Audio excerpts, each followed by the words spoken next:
¿Sabías que hay un demonio que no se menciona en la Biblia?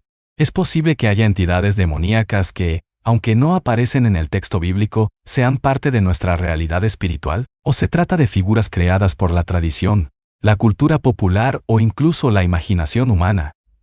Acompáñenme mientras exploramos este fascinante tema.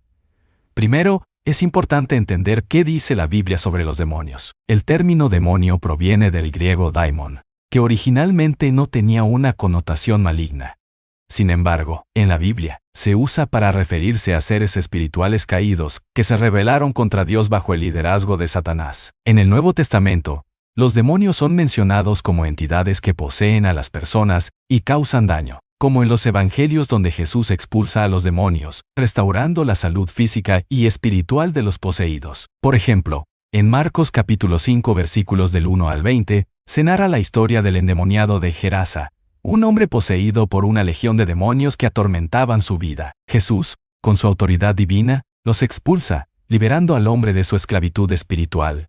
Ahora bien, estos demonios tienen nombres específicos en algunos casos, como Belcebú o Satanás. Pero, ¿qué pasa con los demonios que no se mencionan en la Biblia? ¿Qué sabemos de ellos? Un demonio no mencionado podría referirse a varias cosas. Primero, seres demoníacos que existen, pero no fueron identificados explícitamente en las Escrituras. Segundo, entidades demoníacas que pertenecen a tradiciones no bíblicas.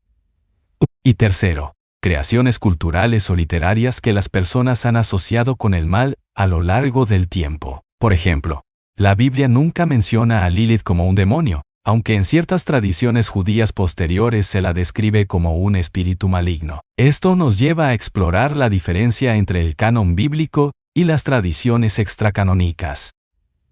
Uno de los nombres más conocidos cuando se habla de demonios no mencionados es Lilith. En la Biblia, el único posible indicio de Lilith está en Isaías capítulo 34, versículo 14, donde algunas traducciones hablan de criaturas nocturnas o demonios nocturnos. Sin embargo, esto es ambiguo y no prueba su existencia como demonio. La tradición judía posterior, especialmente en textos como el alfabeto de Ben Sirá, retrata a Lilith como la primera esposa de Adán, quien lo abandonó porque no quería someterse a él. Tras esto, según la leyenda, se convirtió en un espíritu maligno que acechaba a los niños y los hombres durante la noche. Entonces, ¿podemos considerarla parte de la enseñanza bíblica? Otros ejemplos incluyen nombres como Asmodeo, que aparece en textos apócrifos como el libro de Tobías, pero no en el canon bíblico principal.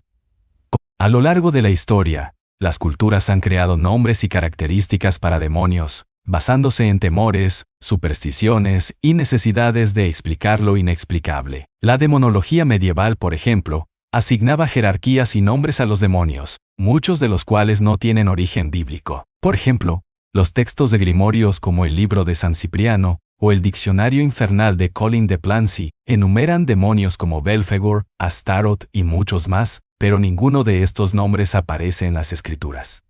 ¿Por qué surgieron estos nombres?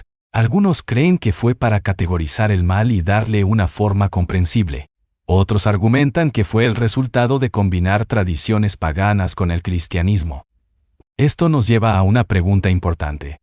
¿Realmente importa si un demonio no está mencionado en la Biblia? Desde una perspectiva cristiana, el enfoque no debería estar en los nombres o las jerarquías de los demonios, sino en la autoridad de Dios sobre el mal. En Efesios capítulo 6, versículo 12, se nos recuerda que nuestra lucha no es contra sangre y carne, sino contra principados, contra potestades, contra los gobernantes de las tinieblas de este siglo, contra huestes espirituales de maldad en las regiones celestes.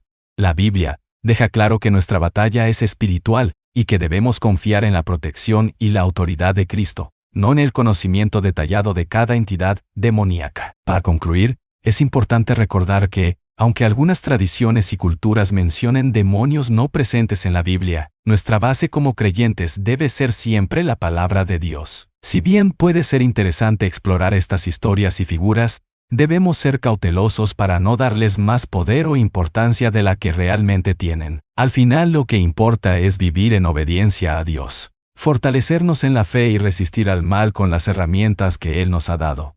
Gracias por acompañarme en este viaje. Si te ha parecido interesante este tema, no olvides darle like, suscribirte al canal y activar la campanita para más contenido. Déjame tus comentarios. ¿Conoces alguna otra figura demoníaca que no esté en la Biblia? Nos vemos en el próximo video.